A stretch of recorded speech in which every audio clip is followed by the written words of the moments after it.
Buenas tardes, bienvenidos a esta nueva sesión del Seminario de Pensamiento Político organizado por el Club Tocqueville.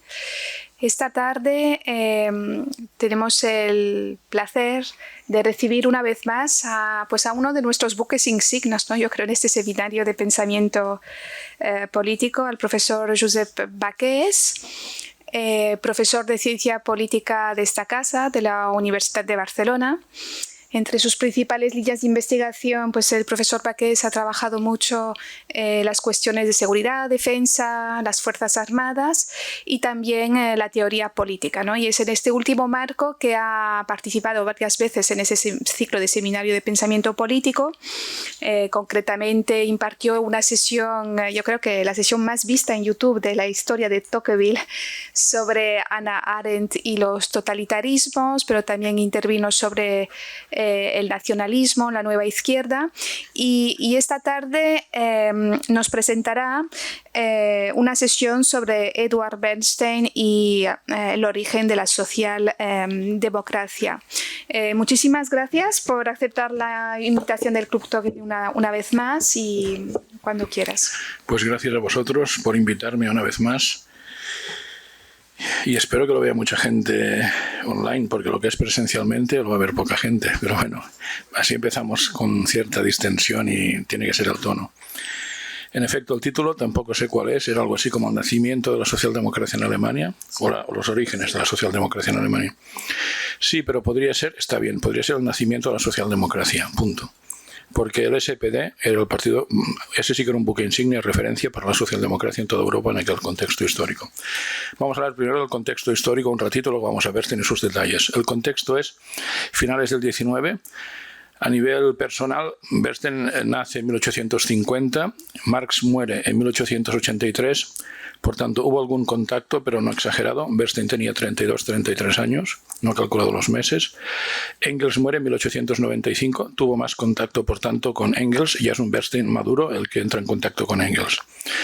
Esto es importante porque, ahora lo verán o lo veremos. A ver, el contexto a nivel más estructural es una gran crisis económica del capitalismo, de las más importantes, la crisis de 1873, que es una típica crisis de sobreproducción. Pareciera en esa época, era casi apocalíptico, que el capitalismo se iba a hundir. Esto tendrá consecuencias también el hecho de que no se hunda a nivel ideológico. ¿Cómo se resuelve esa crisis? Gracias al imperialismo. Es la palabra técnica que emplea en Luxemburgo Lenin o liberal social Hobson, pero bueno, si quieren digan colonialismo, me da igual. Gracias al colonialismo. ¿Por qué? Muy sencillo. ¿Qué es una crisis de sobreproducción? Que no tengo capacidad para vender mis stocks llenos de productos porque no hay demanda suficiente dentro de mi país. Soluciones que ofrece el imperialismo. Solución primera. Materias primas más baratas, a barato costes. Puedo vender más barato. Por tanto, igual así sí que puedo vender. Al final era más barato el carbón de Sudáfrica que el carbón de Gales. El transporte marítimo siempre es bastante económico. Segundo tema importante, los países, digamos, menos desarrollados o en vías de desarrollo tienen siempre una élite con capacidad económica que puede comprar lo que no vende en Liverpool. Digo Liverpool porque el modelo era el británico entonces. Tercera cuestión importante, un obrero de Liverpool o de Manchester que esté en el paro lo puedo recolocar como capataz o pequeño propietario en Kenia, en la India, en Sudáfrica o en Australia. Por tanto, el imperialismo resuelve el tema. Entonces, ¿qué ocurre? Pues Marx tenía muchas esperanzas en que el capitalismo cayera. De hecho, saben que el marxismo es una teleología. O sea, Marx no sabe la fecha, pero tiene claro que el capitalismo va a caer por contradicciones internas. Esto es importante. Habrá que ir dando constantemente marcha atrás y adelante, Marx-Bernstein. Para entender a Bernstein hay que entender a Marx. Haré alguna pequeña salida marxista para entender a Bernstein. Es fundamental. Entonces, de hecho, Marx, mi teoría, mi interpretación, cuando sea literal lo diré, es que Engels se desmelena una vez Marx muere y muy rápidamente, por cierto. No es tanto como un alter ego, me explico. Marx muere, dicho, en 1883. En 1884, Engels publica un artículo corto de los que se escriben la tarde anterior, en el que dice que gracias o debido al imperialismo, la clase obrera ha pasado a ser la extrema a la izquierda de la burguesía. de la burguesía. Son los burgueses protestones, pero burgueses en definitiva. O sea, Engels empieza a ver que esto de que se caiga el marxismo por causas estructurales va a ser complicado. Hay una segunda obra de Bernstein que es muy interesante para ratificar esto. En 1886 escribe un libro titulado El origen de la familia, la propiedad privada y el Estado. En este libro, en su día me sorprendió cuando yo leía estos temas a los 18 o 20 años. Luego he visto que tiene un interés brutal, porque aquí Bernstein, una vez más, ve que la parte estructural capitalista es bastante sólida. Entonces, ¿qué hace? Atacar la superestructura del capitalismo. La institución fundamental es la familia tradicional. Ataca a la familia tradicional. Es decir, hombre, mujer y los hijos que nazcan de ese matrimonio. Ataca eso. ¿Cómo lo ataca? Pues busca documentación de antropólogos de la época.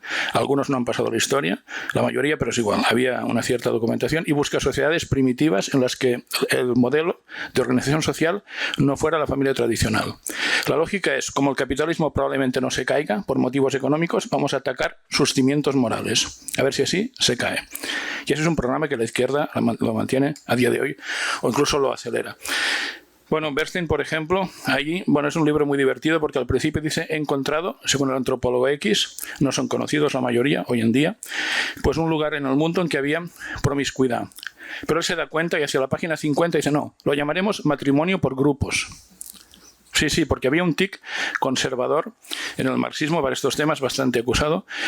Pero claro, ahí Engels reconoce que en un matrimonio por grupos no se sabe quién es el padre, lo cual es estupendo para un marxista, porque no se puede transmitir la herencia de padres a hijos. Se carga la sociedad patriarcal, estupendo.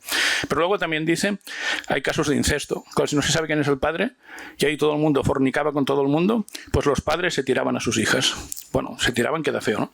Pues fornicaban con sus hijas, lo cual tampoco le parece especialmente mal. Lo que no dice es que había relaciones homosexuales, ¿eh? Esto el marxismo no lo soporta en aquella época, ni hoy, de hecho, los marxistas auténticos, en fin, es igual. Ese es un vicio burgués para ellos. Bueno, tal cual, ¿eh? Pero sí, era un matrimonio por grupos, era una cosa que deshacía los fundamentos de la sociedad burguesa y por tanto capitalista. Y eso lo avala con ejemplos históricos.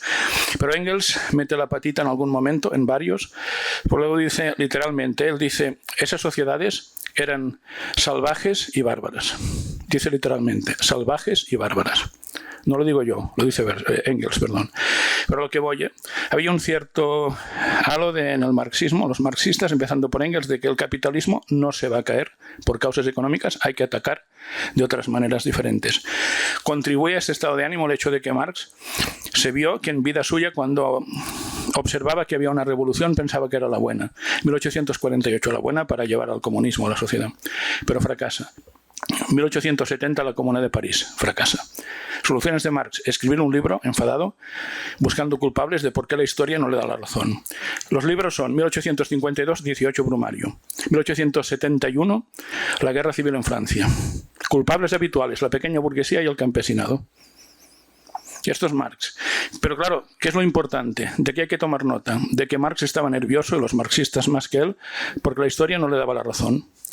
Con lo cual, a lo que voy, Bernstein escribe en una época de revisionismos del marxismo. El marxismo revisado por los marxistas. Una revisión es un cambio en profundidad, no es un retoque. Porque detectan que algo no funciona en la profecía, la teleología de Marx, por los motivos que he comentado. Entonces hay varios revisionismos. De hecho, a veces se habla del de Lenin, pero Lenin, en el fondo, a nivel de conceptos, es un marxista muy íntegro. Su herejía es algo más coyuntural. Su herejía es que aplica la revolución al país inadecuado, porque la Rusia zarista, a ojos de Marx, era un país demasiado campesino, poco industrializado, con poca clase obrera y, por tanto, inhábil para una revolución de este tipo. Esto tiene un matiz en la última versión del Manifiesto Comunista en lengua rusa. Ahí Marx hace un matiz, pero de momento, si nadie me lo pide, no lo explico. O sea, yo lo tengo estudiado, no era el país adecuado. Esa es la herejía de Lenin. A nivel de conceptos hay dos revisiones mucho más profundas que surgen del marxismo, el fascismo y la socialdemocracia. Vienen del marxismo. O sea, lo de que Mussolini era marxista no es un error. Todos los fascistas italianos eran marxistas, todos los pensadores, Labriola, Panunzio, todos venían del mismo partido. Cuando cuelgan a Mussolini en el año 45 de una gasolinera en Milán, los que están colgando son él y varios ex-marxistas. Todos eran marxistas en su origen, todos. Esta es una revisión del marxismo, la otra es la socialdemócrata. Claro, las dos acaban siendo anticomunistas, claro. Sí, sí. ¿El fascismo es anticomunista? Sí. ¿La socialdemocracia es anticomunista? Sí.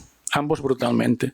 De hecho, históricamente es tal cual, porque si se fijan, y estoy terminando la parte de contexto, pero era importante para entender a Bernstein, insisto, tras la Primera Guerra Mundial sabrán que el mundo bolchevique intenta que la revolución se extienda a toda Europa occidental. Hay soviets en muchos países de Europa.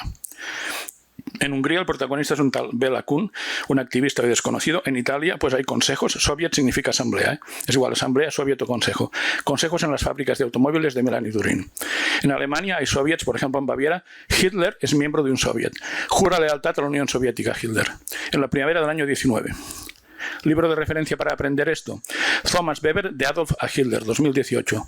Thomas Weber, no Max, es actual. Thomas Weber, de Adolf a Hitler, 2018. Hitler estuvo en un soviet que juró lealtad a la URSS y además no estaba por casualidad. Fue un cargo electo por la Asamblea de Trabajadores y Soldados de ese soviet. Y lo aceptó. Primavera del 19. Pero claro, en Italia los consejos, ¿por quién son reprimidos? Por los fascistas. ¿Quién reprime el comunismo en Italia? Mussolini. ¿Quién reprime el comunismo en Alemania? La socialdemocracia. ¿En manos de quién muere Luxemburgo? ¿En manos de quién muere Liebknecht? En manos de la socialdemocracia. Tal cual. Es muy interesante. Bueno, entonces vamos a Bernstein, vamos a los tecnicismos. ¿Qué aporta Bernstein a todo esto? Bueno, para situarlo, Bernstein tiene una obra importante que escribe en 1899, que es esta. El título tendría que haber sido De las premisas del socialismo a las tareas de la socialdemocracia, insisto, de las premisas del socialismo a las tareas de la socialdemocracia, pero se ha traducido al castellano como El socialismo evolucionista, este libro. El 80% de lo que digo a partir de ahora está aquí. El 20% restante está en una obra compilada por Joaquín Avellán, titulada El socialismo democrático, que son conferencias recogidas de 15-20 páginas y algún artículo corto que complementa el texto que yo comentaré. Entonces, ¿qué aporta Bernstein? ¿Qué es la socialdemocracia, en definitiva? La gran pregunta es ¿de dónde sale? Es una revisión del marxista de carácter profundamente anticomunista, como el fascismo. ¿De dónde surge? Bueno, ¿y por qué? ¿Qué argumenta Bernstein? Vamos a por ello. Bueno, Bernstein cuestiona los fundamentos del marxismo. Por ejemplo, cuestiona la teoría de la plusvalía. Esto es muy importante. Si yo preguntara aquí qué es plusvalía, dirían beneficio, suspendidos. Sobre beneficio, que es muy diferente. Vamos a ver qué es la plusvalía. Recordaré los ejemplos que yo leía leyendo El Capital de Marx cuando iba a cuarto de la ESO, segundo de BUP. Entonces, no recuerdo las cifras exactas y el concepto. Vamos a ver. Él hablaba siempre de fábricas de jerseys de lana porque era lo típico del Reino Unido. Industria textil, capitalismo, revolución industrial. Explicaremos rápidamente la plusvalía. Para entenderlo, un dato importante. El salario para Marx siempre es un salario de mera subsistencia. No es menos. No puede ser menos, pero tampoco es más. Un salario que permite al trabajador seguir trabajando el día siguiente, es decir, comer, vestirse y pagar un alquiler. No es menos porque nos quedamos sin trabajadores. Hay gente en el paro, también morirían al final. Tampoco es más. Con lo cual el salario es fijo para una época y lugar determinados. Es importante para entender la plusvalía. Hay dos conceptos de plusvalía en el capital. Plusvalía absoluta. Sería, el salario es el que es. Usted, para trabajar para mí, tiene que trabajar más horas sin cobrar las horas extras. Es la forma más fácil de ver plusvalía absoluta. Esto pasa en épocas de crisis. ¿Qué pasa con la plusvalía absoluta? No tiene futuro. No tiene futuro porque, claro, yo puedo decir que un tipo trabaje 10 horas en vez de 8, 12 en vez de 10, 14 en vez de 12, ya es mucho, 16 en vez de 14, se me muere. No sirve. Por tanto, hemos de ir a la plusvalía relativa, que es lo que prima en el capitalismo. ¿Cómo se consigue la plusvalía relativa? Incrementando la productividad. ¿Qué es productividad? Manual de macroeconomía de primero. Producción por unidad de tiempo. Hay que incrementar la producción por día o por semana, por lo que quieran, o por mes o por año, por la misma unidad de tiempo. ¿Cómo se consigue? Con maquinaria nueva. Esa es la plusvalía propia del capitalismo. Entonces, la plusvalía marxista sería lo siguiente, un ejemplo rápido. Imaginen que una fábrica fabrica un jersey de lana al día. ¿Qué me gasto? ¿Cómo se calcula el precio del jersey? Dice Marx en el Capital. Me gasto, por ejemplo, 10 euros o 10 libras sería 10 libras en lana, materia prima. 10 en la energía necesaria para producirlo. Llevo 20. Y 10 en un salario que es fijo. Llevo 30. El jersey se vende a 30 y Marx admite que sobre esos 30, lo admite, el empresario que echa sus horas en la oficina cobre pues las horas que echa en la oficina. Eso lo admite. Eso no es plusvalía. Es un beneficio legítimo. ¿Cómo se consigue la plusvalía? Vamos al ejemplo. Imagínense que gracias a meter maquinaria fabrico 3 jerseys al día. Eso es lo que dice Marx. Igual dice 5, no recuerdo el detalle, hace 40 años que lo leí. Pero bueno, el concepto es este. Entonces, si fabrico 3 al día, se venden los 3 a 30 cada uno, 90. Gastos. Multiplico por 3 la lana. Sí, 30 de gasto en lana. Multiplico por 3 la energía. O por 2. Ya, pero tengo que amortizar la maquinaria. Por tanto, 30 en energía y maquinaria. Pero tengo que meter 30 de salario. No, salario son 10. Es un salario de subsistencia. La plusvalía son los 20 de diferencia entre la subsistencia del salario 10 y los 30 que yo calculo de salario no pagado al trabajador cuando vendo el jersey. Esto es la plusvalía. Para Marx esto es sinónimo de explotación. Si me cargo esta teoría, me cargo el concepto de explotación marxista, y Bernstein se carga esto. Poca broma. ¿Cómo se lo carga? Bueno, Bernstein era muy puñetero porque aquí hay profusión de datos. Iba siempre, hoy es usual, entonces no, con profusión de datos. Marx trabajaba en la abstracción siempre. Era racionalista en la abstracción. Bernstein, datos, datos, datos. Entonces él dice... A ver, lo que ocurre, dice Bernstein, es que yo veo empresas muy grandes en Alemania que, por tanto, por ser grandes, pueden incorporar más maquinaria, conseguir más plusvalía relativa, productividad, y sin embargo, los salarios no son de subsistencia, están por encima del nivel de subsistencia. Y en cambio, dice, veo empresas pequeñitas con poca capacidad para meter productividad y plusvalía relativa, que los trabajos están pagados con salario que casi no llega a la subsistencia. Por tanto, no me cuadra la teoría de Marx. Se está cargando un concepto nuclear del marxismo. Ya, pero esto es, no diré que lo de menos, que es muy importante, pero es la primera parte de la crítica. Bernstein prosigue con más conceptos.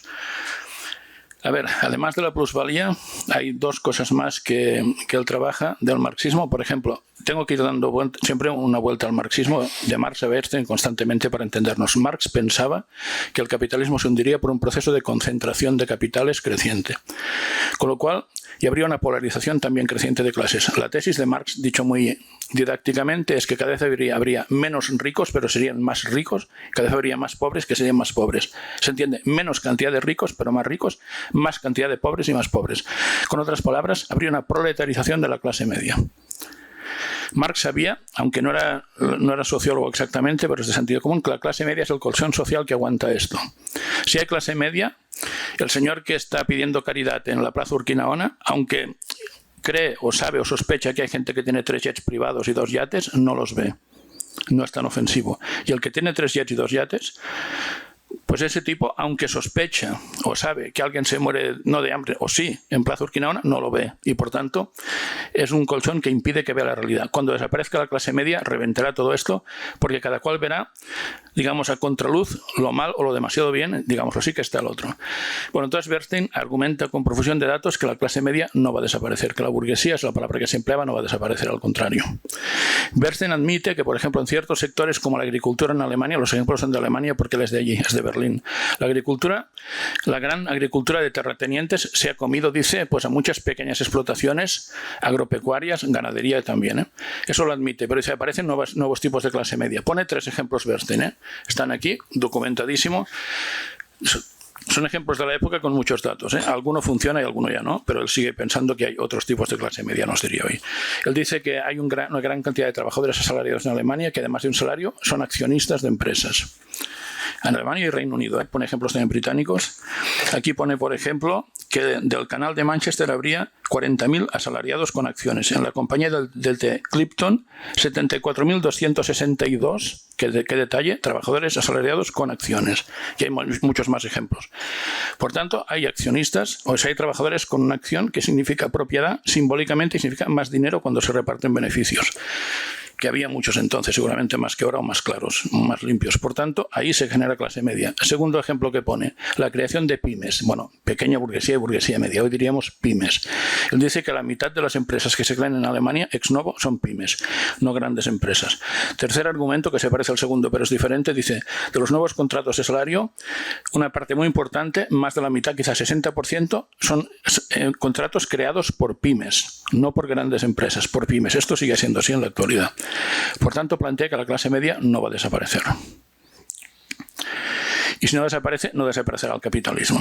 Con datos está diciendo los marxistas. Él siempre se proclamó marxista, pero fue un caballo de Troya. Destrozó la teoría. Se proclamó siempre marxista hasta su muerte, pero bueno, eso es lo que le permitió avanzar mucho en la crítica. Y una tercera cuestión que también es muy importante para entender hay más, pero yo destaco 3 ahora, a Bernstein, la socialdemocracia. Marx pensaba que una de estas crisis económicas cíclicas del capitalismo sería fatal, que sería definitiva. Bernstein cree que no es así tampoco, o sea, lo desmiente todo. Jugaré con las manitas, aunque aquí hay un dibujo, pero es igual. Es pequeño esta página. Lo explicaré jugando con las manitas. Marx pensaba que si la economía crece, llegamos a un punto máximo de demanda agregada keynesiana o PIB o riqueza, luego desciende, ¿estamos de acuerdo? Marx pensaba que uno de estos descensos sería definitivo, el batacazo final. Bernstein dice, no, después del descenso vuelve a subir. ¿Pero qué ocurre? Si el primer tope fue este, el segundo ascenso está aquí. Baja y vuelve a subir. El tercer ascenso está aquí. Por tanto, Bernstein piensa que se puede trazar una línea diagonal ascendente uniendo los puntos de máximo crecimiento capitalista a lo largo del tiempo. Después de cada crisis, crece con más tiempo. Yo soy jardinero de profesión. Lo de profesor es un divertimento. Entonces, claro, yo sé que, y ustedes también por sentido común, si yo podo una planta, crece con más fuerza. Yo podo un frutal, por ejemplo, lo corto por aquí, al año que viene el tronco llegará no aquí, sino mucho más lejos. Esto es el capitalismo para Bernstein. Es la mejor metáfora, la del jardinero. Donde podo, luego nace con más fuerza, crece con más fuerza. Caída y subida que nos lleva más lejos que la subida anterior. Por tanto, el capitalismo no va a desaparecer. Bernstein dice literalmente que hay que esperar sentados a los marxistas si creen o si quieren que el capitalismo se caiga, porque no va a suceder eso. Por tanto, está toreando al marxismo constantemente en sus obras. Todo lo que he dicho es de este libro. El argumento este del capitalismo que va creciendo es una conferencia de 1909, 10 años después, que está en este libro coordinado por Joaquín Avellán, que se titula, por si quieren seguir las fuentes, El revisionismo en la socialdemocracia. Ahí plantea lo de que los ciclos económicos llevan a más crecimiento, si cabe, cada vez, y por tanto el capitalismo tiene un futuro excelso. Bueno, metan lo que he dicho en la introducción, del contexto de que el imperialismo salva un capitalismo que parecía herido de muerte. Por lo que fuera, ha conseguido siempre modos el capitalismo de salir adelante, salir a flote. Lo seguimos viendo muchos años después de Marx muerto. Y hay más cosas todavía. Hemos visto que Bernstein torea al marxismo. ¿Qué hay que hacer con el toro después de torear? Entrar a matar. Y Bernstein lo hace. Entra a matar al marxismo. ¿Cómo? También habrá que entenderlo. A ver, del socialismo utópico al socialismo científico. Texto de Engels. El marxismo que decía que hubo algunas personas bien intencionadas antes del marxismo, Fourier, Owen, Saint-Simon, que los pobres no eran científicos, pero bueno, tenían alguna buena idea y merecen un cierto respeto, alguna intuición.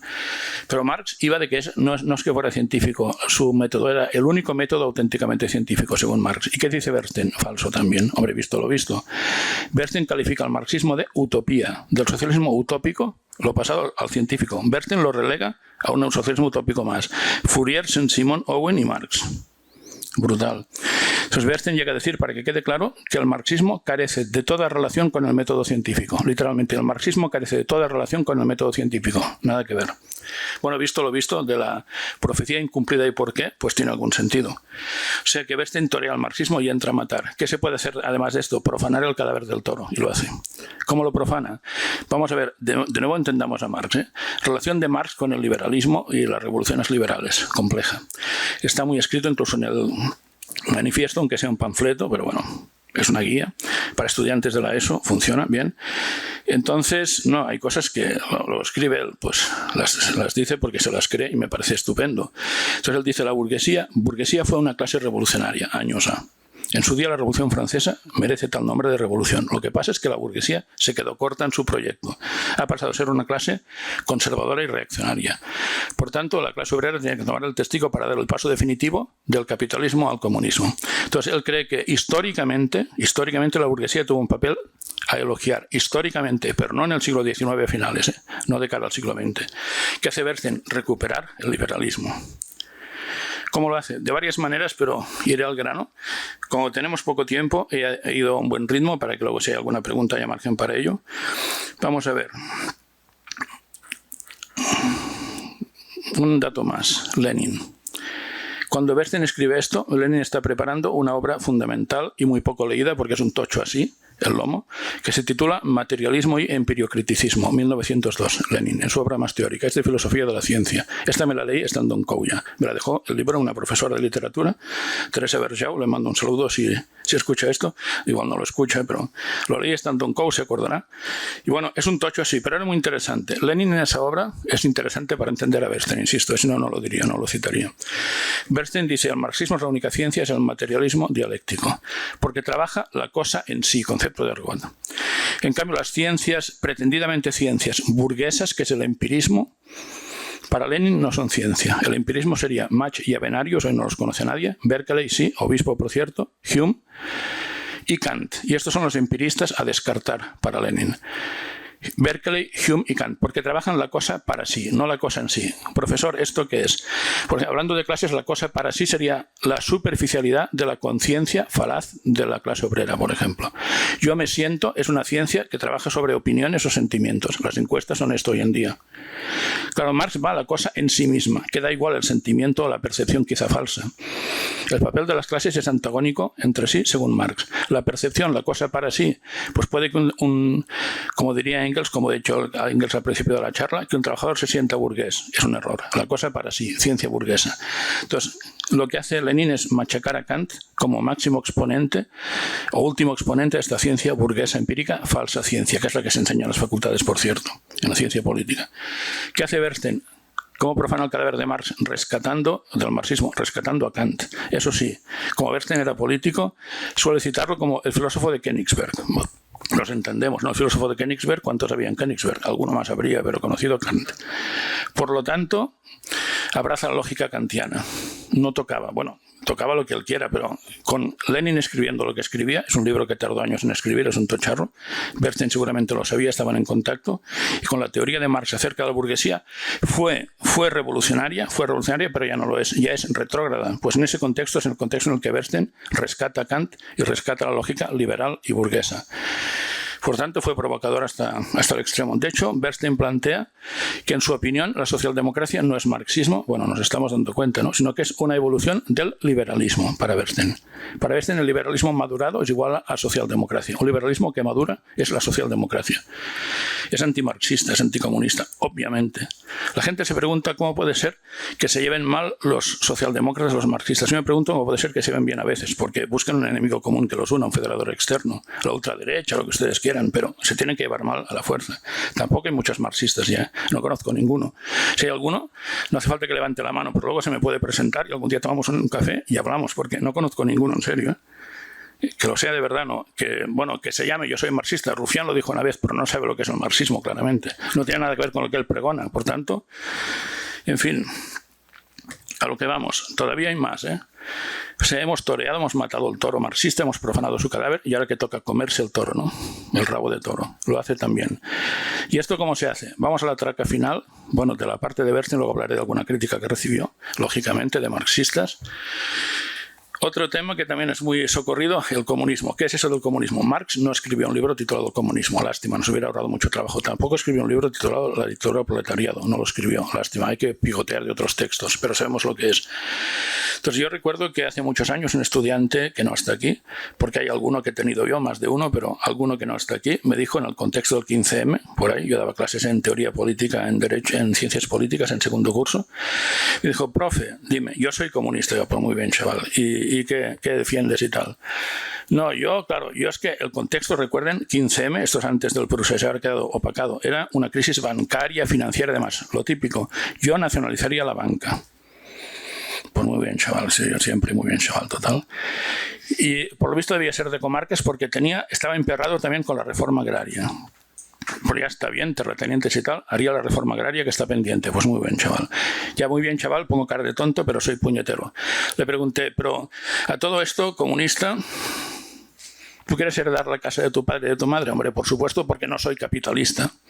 Le dije, bueno, estupendo, pero tu teoría es la de José Antonio Primo de Rivera y Ledesma. Es la de Falange y de las Hons.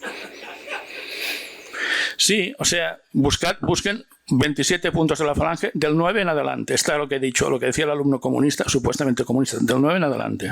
27 puntos están en Google de la Falange. Del 9 en adelante está esto que he dicho yo, que decía el alumno, que defendía como comunista. A donde quiero ir, el comunismo es la supresión total y absoluta de la propiedad privada. No a la carta. La gran banca sí, la pequeña no. Esto es fascismo, esto es Panunzio, esto es Mussolini, esto es José Antonio Primo de Rivera, esto es Ledesma, no marxista. Marx dijo en los manuscritos, 1844, que su objetivo era terminar con el empleo de palabras como mío y tuyo. Teníamos que desterrar lo mío y lo tuyo. No habría ninguna propiedad privada. Tampoco de las bicicletas. Quizás sí de la ropa interior, pero no lo tengo claro. No he detallado tanto. No me la jugaría. No me la jugaría. La lavaría yo mismo. O sea, la lavaría yo mismo con mis manos, quiero decir. Ni a la lavadora iría. Bueno, entonces, claro, ¿qué pasa? Bernstein no defiende esto. Bernstein hace un planteamiento de la sociedad del futuro como sería. Y él dice, bueno, más o menos la mitad de las empresas deberían seguir siendo privadas, de momento, en la sociedad del futuro. Bueno, esto es muy poco comunista. Bueno, pero él dice, acordaos que he dicho, es verdad, que más o menos la mitad de las empresas son pymes, está salvando las pymes, los productores, Panunzio, fascismo, pero es igual, socialdemocracia es lo mismo en este aspecto. Estupendo. Entonces él dice, y además algunas de las empresas grandes también deberían ser, leeré una frase, empresas privadas. ¿Por qué? Dejemos que hable él. En una conferencia de 1919, titulada, citaré literalmente, ¿qué es el socialismo? Él dice, ¿cree alguien que mejoraría de golpe algo al respecto si en todas partes se sustituyera indiscriminadamente a los empresarios por funcionarios públicos? Dice, yo no lo creo. Sigue, la transformación de las empresas privadas en públicas es un hecho que ha de ser realizado con toda prudencia, pero esto no termina. Sigue, de momento muestra escepticismo, luego habrá rechazo. Hay que examinar qué sectores de la economía, qué clase de empresas del todo eficientes son las primeras que pueden ser puestas al cargo de la sociedad y cuáles es mejor dejar de momento o incluso es preciso dejar absolutamente, significa para siempre, en manos privadas. ¿Para qué?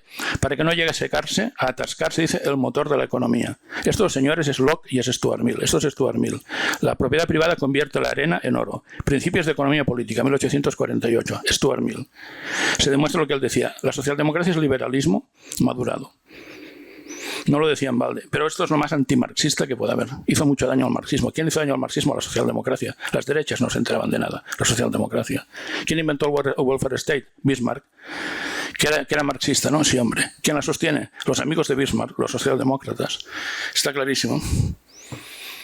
Por tanto, se carga también el proyecto de futuro del marxismo. No deja nada en pie. ¿Qué procuró esto? ¿Qué provocó? Voy terminando para dejar minutos para el debate, pero quiero hacer referencia a las críticas que recibió porque fue enseguida denostado por marxistas que vieron, algunos muy rápidamente, nada más salió publicado el libro este del socialismo evolucionista, vieron que algo no encajaba bien en su planteamiento en clave marxista. Citaré 3 críticas. Rosa Luxemburgo, el mismo año en que saca esto Bernstein, que siempre dijo de sí que era marxista, por tanto Luxemburgo primero se refiere a él como marxista, en plan el compañero Bernstein, sí, pero el título del libro del texto es Reforma social o revolución. Rosa Luxemburgo, 1899, le dice a Bernstein, mira, con tu programa, en vez de acabar con el capitalismo, que es lo que tenemos que hacer, estás apuntalando el capitalismo. Tú vas a ser, la socialdemocracia va a ser la que provoque la supervivencia del capitalismo, que como marxistas teníamos que destruir o contribuir a destruir. Luxemburgo.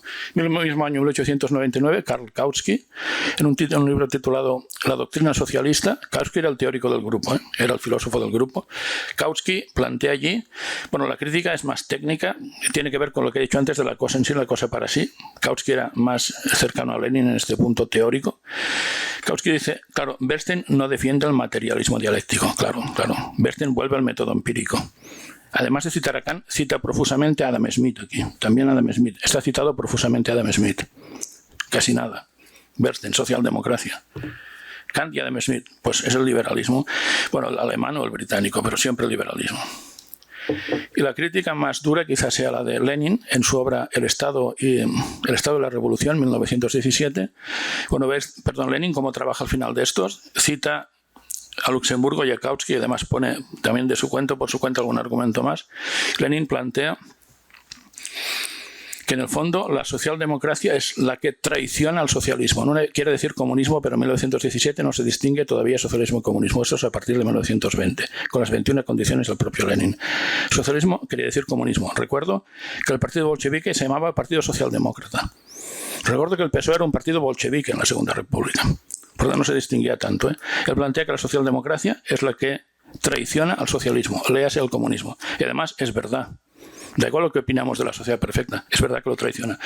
La puntilla se la dará Stalin años después a la socialdemocracia en general, porque Stalin califica la socialdemocracia como fascismo, como socialfascistas. ¿Qué es un socialdemócrata para Stalin? Un tipo de fascista, un socialfascista.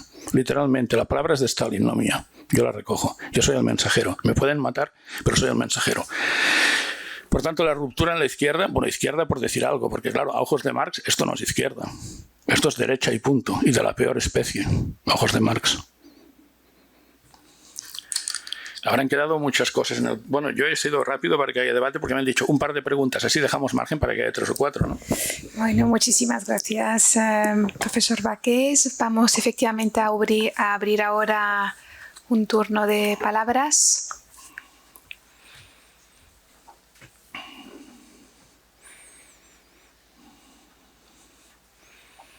Ánimo. Si se puede acercar aquí a la mesa para que podamos... Pero esto es disuasorio, así habrá menos preguntas.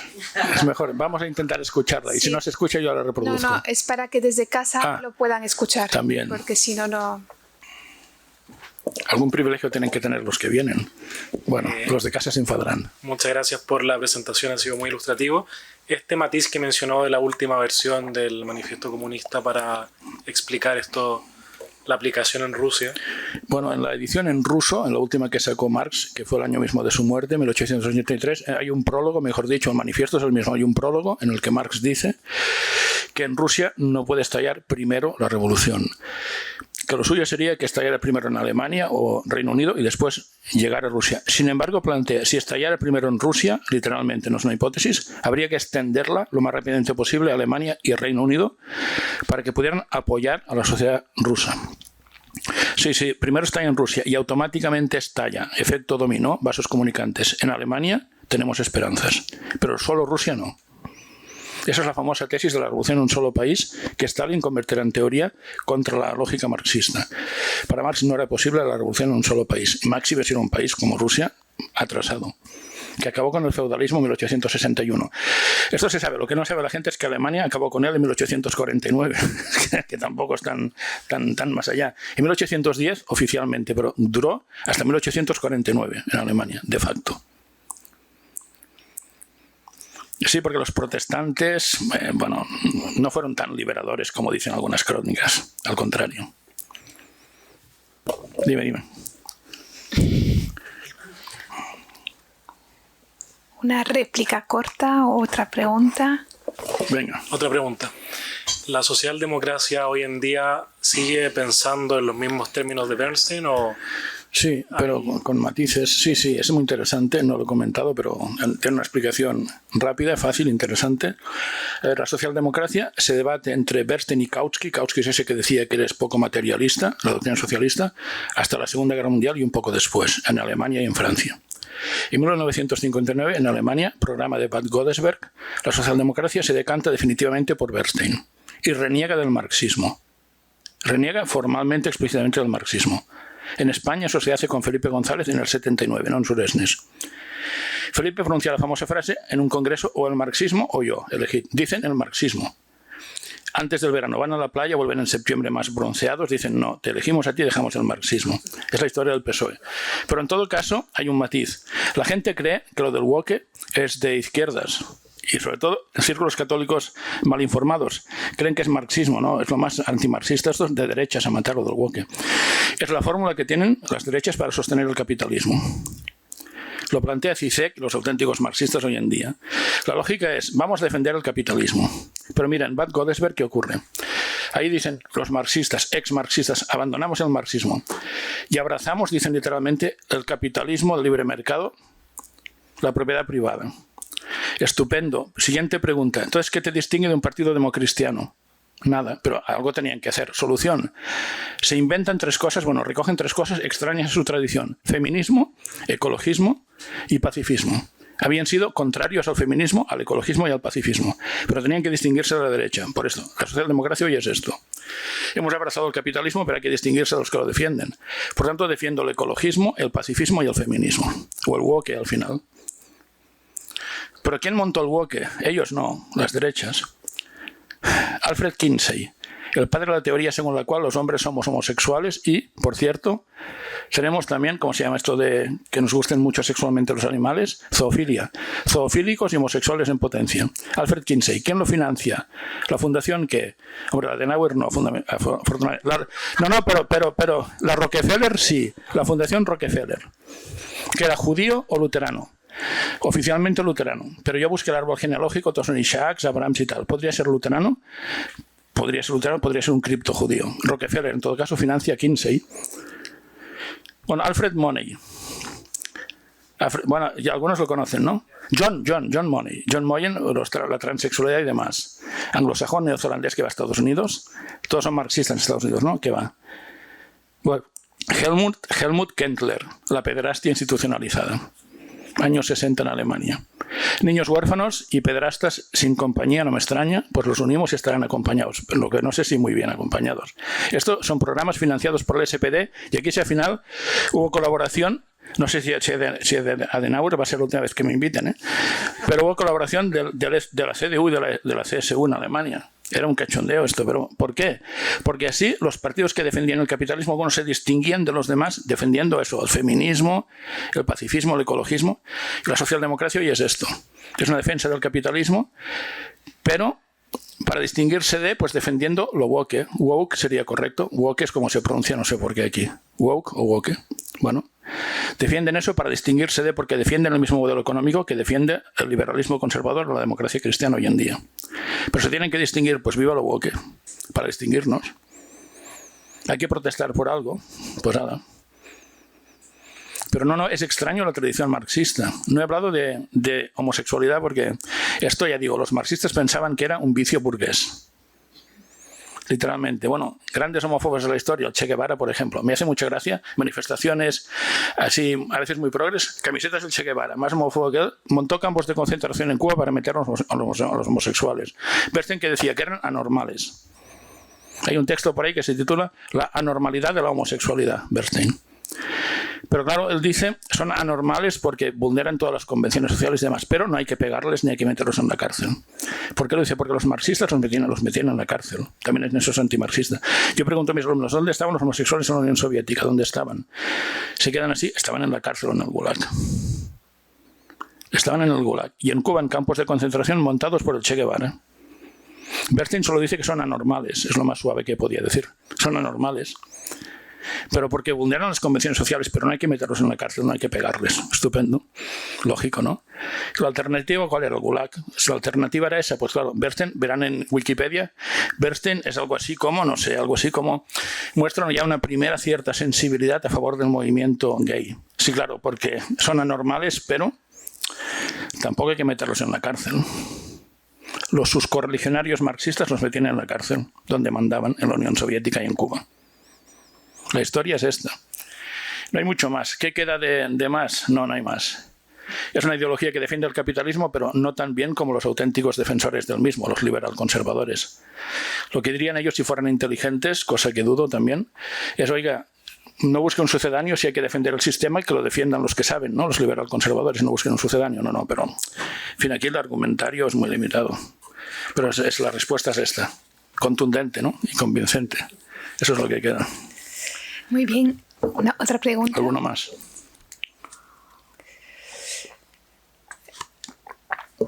Bueno, otro día montamos una mesa redonda.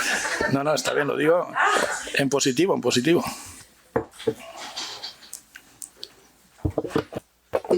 Bueno, muchas gracias por las respuestas. Quería saber si es que en Latinoamérica o Sudamérica ha habido realmente socialdemocracia en estos términos. Y una segunda pregunta o relacionada, ¿cuál sería la relación entre socialdemocracia y socialismo del siglo XXI latinoamericano El único país latinoamericano con una estructura de partidos e ideológica similar a Europa es Chile, tradicionalmente. Los demás son blancos y colorados y adaptaciones contemporáneas, pero el único que tiene ideologías compatibles o comparables con Europa occidental es Chile. Ahí la habrá habido. Pasa que Allende pues iba más al grano, a una revolución kautskiana, era kautskiano, igual que Besteiro en España, es en plan, voy a conseguir la dictadura del proletariado por vía parlamentaria. Ese es otro concepto. Dictadura proletariado no tiene por qué ser dictadura formal. Acaba siéndolo, pero no tiene por qué. Se basa en un contenido. Socialicemos los medios de producción, a ver si no le interesa, pero eso es marxismo, y acabemos con la ideología burguesa. Entonces, Allende lo intenta igual que Kautsky lo hubiera recomendado por vía democrática. Para mí es un socialismo que está a la izquierda de la socialdemocracia. Está a la izquierda. Entonces, los demás países me cuesta mucho verlo. No lo conozco tan en profundidad seguramente, pero son tradiciones desgajadas de la cultura europea. Además hay que pensar que ¿dónde miran? O a Estados Unidos o a España. Más a Estados Unidos. La pregunta sería, ¿el Partido Demócrata, Socialdemócrata? Rockefeller. Es lo que hemos dicho, Rockefeller. Socialdemócrata. Bueno. Biden es socialdemócrata, es woke, es esto. ¿Se puede defender el capitalismo al máximo? ¿De qué lobbies depende? Voy a defender al máximo el capitalismo, pero para dar la nota y distinguirme de Trump y la ultraderecha, pues voy a defender a lo woke y demás. Pero de contenido, viva el capitalismo. Incluso más agresivo a veces. Ya metemos encima que sí calvinismos, que sí, en fin. Weber. La reforma, la reforma protestante al espíritu del capitalismo. Y la Unión Europea lo mismo. Quiero que me echen del Club Tocqueville, está claro. Tiene un tic calvinista brutal. Es ese celo por regularlo todo, asfixiantemente. Eso es Calvino. Y luego Rousseau, pero es Calvino. Todo reguladísimo. Eso es un tic calvinista que permanece presente o está presente más que nunca en la Unión Europea. Hay que regularlo todo. ¿Cuántas veces al minuto va a respirar usted? No, habrá un reglamento que dirá no se puede respirar más de X veces por minuto, porque al inhalar no, pero al exhalar está contaminando el ambiente. Esto es calvinismo. Esto es Ginebra, la Ginebra de Calvino. Entonces, bueno, beben de fuentes, y esto es los presbiterianos de Estados Unidos, en definitiva son estos, los presbiterianos. Latinoamérica bebe de fuentes muy diversas, pero ninguna, salvo Chile, de un modelo europeo de liberalismo conservador, democracia cristiana, socialdemocracia. Eso es Chile solo. Los demás son sucedáneos, pero más o menos adaptados, que es un radical en Argentina. El peronismo, hay peronistas de izquierdas, de derechas, medio pensionistas, es muy difícil eso. Y Chile lo que pasa es que a la izquierda ahora pues ya ha dado un giro más a la izquierda. Bueno, está bien, si eso no lo discuto. Yo discuto la falta de coherencia. Yo puedo hablar con un marxista, estoy deseándolo, pero no veo. Estoy deseándolo, igual que con un calvinista, tampoco veo. Pero estoy deseando, pero no encuentro. Pondré un anuncio. Marxistas y calvinistas, por favor, llamen a este número que quiero debatir con ustedes, a ver si quedan. Pondré un anuncio en el periódico, ¿eh? Es que no hay. Estaría encantado, ¿eh? A ver cómo piensan realmente, apretando, dando la lata, ellos a mí, yo a ellos. No veo, y sin embargo son los que mandan. En Europa, por ejemplo, los calvinistas, bueno, luteranos oficialmente también, pero este tic de reglamentarlo todo, esto es calvinismo en estado puro. Los calvinistas, por cierto, son los talibanes del cristianismo, literalmente. Con policías de vigilancia de la gente en su casa y fuera, a ver cómo se comportan, a ver qué hacen, un tiempo acotado, para que no haya tiempo libre, para que no haya ocio. Prohibido cantar a no ser que sean salmos o cánticos musulmanes. Es lo mismo, son los talibanes del cristianismo. Pero dijeron que venían a liberar Europa, menos mal. La reforma protestante, menos mal que nos liberaron, ¿eh? Si no, si llega a ser lo contrario, no veas dónde estaríamos, ¿eh? Bueno, pues al final, y eran puritanos en estos temas. No eran feministas, no, al contrario, pero como estamos predestinados a salvarnos o condenarnos, ¿qué más da lo que hagamos? Total, de perdidos al río. ¿Qué más da? Como estamos predestinados, pues cuanto más gorda la hagamos, casi mejor, ¿no? Pase lo que pase, acabaremos en el mismo sitio previsto de antemano. No es la presciencia, eso es Zwinglio. No, es que Dios dice tú te salvas y tú no, según Calvino. Zwinglio dice, bueno, es otro líder de la Reforma, no, es la presciencia, es decir, Dios sabe quién se portará bien y quién se portará mal. No, Calvino, Dios decide quién se salva y quién no. Pues si me salvo igual, viva la Madre Superiora, ¿no? Y así estamos, hemos pasado del puritanismo al cachondeo.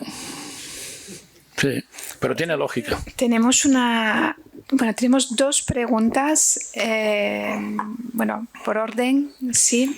Venga, te aviso. Así tienes que levantarte, qué rollo, pero... Sí, lo que tendríamos que acabar a las 8. Bueno, vamos bien.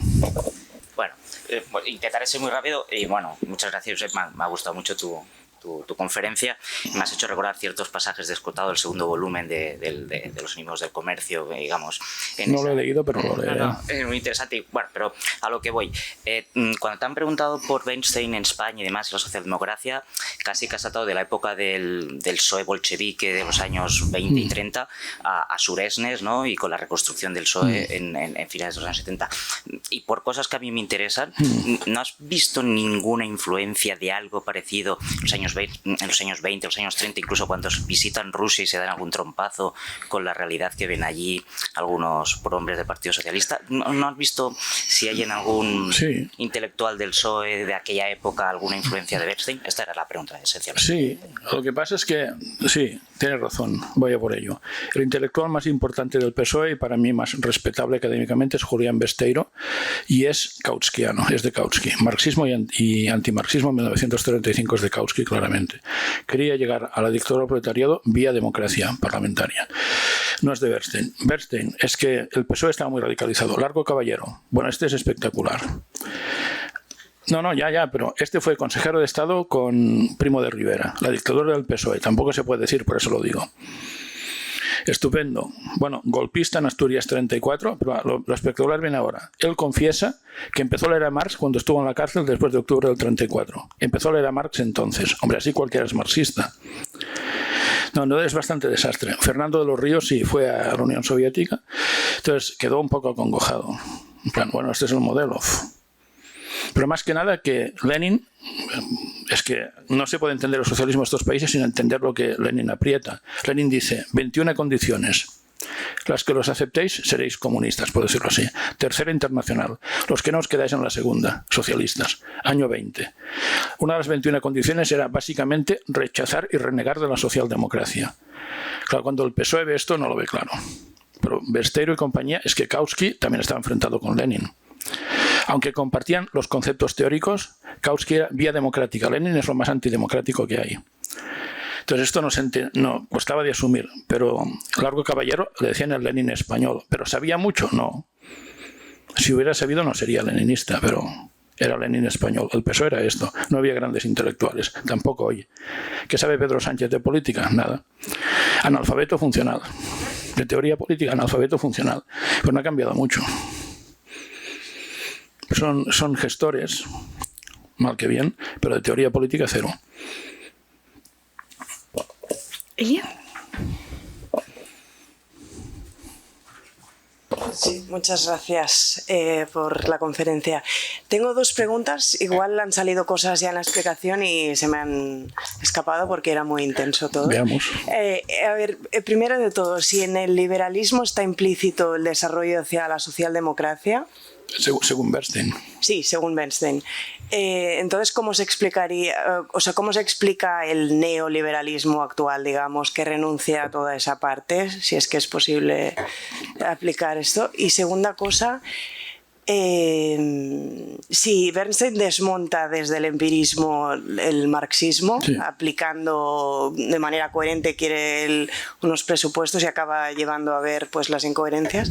Después de Bernstein se ha tratado de defender desde bases científicas el marxismo, sí, o ha quedado relegado a una utopía directamente. Ha habido marxismos en plural que se han intentado eso. La Escuela de Frankfurt, a su manera, sesgándolo también un poco hacia temas más culturales y demás, pero lo intenta. Siempre con dificultades, porque Habermas mismo pues es un tipo que la teoría crítica es muy interesante para recuperar valores del marxismo, bueno, conceptos del marxismo tradicional, pero él, por ejemplo, siempre plantea que en términos prácticos es un tipo moderado, lo dice él mismo. Horkheimer, por ejemplo, también la dialéctica de la Ilustración, dialéctica negativa, intenta recuperar el marxismo, pero él muere escribiendo en periódicos de primera línea alemanes que el capitalismo es el mejor sistema. Max Horkheimer. Sí que hubo intentos de Escuela de Frankfurt, pero fueron más soft que los de la época de Marx. Entonces ya llegamos, bueno, la parte soviética, pues en fin, muy institucional, muy para defender aquello. Y luego tenemos ahora los últimos mohicanos, de los que a veces hablo, en el siglo XXI, Zizek, Badiou y compañía, del marxismo, pero estos están en línea de que mayo del 68 es una payasada. Y entienden, como yo he explicado, que no es nada. El origen está en el mundo anglosajón. Mayo del 68 no es el principio de nada. Es una efervescencia de un proyecto básicamente anglosajón y de una derecha que quiere que los jóvenes, en vez de hablar de... Cuando yo iba al instituto, leía Marx y demás y hablaba con mis compañeros de política. Ahora hablan de poliamores y otras cosas que no quiero decir aquí. No, pero es la jugada. Ya no quieren cambiar el sistema. Gracias a que al woke, gracias a eso no quieren cambiar el sistema. No hablan de cambiar el sistema. Es estupendo. Entonces esto lo denuncia que en marxistas, Zizek y Badiou denuncian esto. Negri tampoco es así. Negri es más progre en temas morales, pero Zizek y Badiou son durísimos en temas morales. No pondré ejemplos, ya los puse otra vez, pero vamos, para Zizek un transexual ni siquiera es humano. Imagínense que eso lo dice uno de Vox. No, Zizek, el último mohicano del marxismo. Dice que habrá que inventar una especie nueva para colocarlos. Zizek, sí, conversaciones con Daly, 2009. Sí, el marxismo ha seguido generando producto.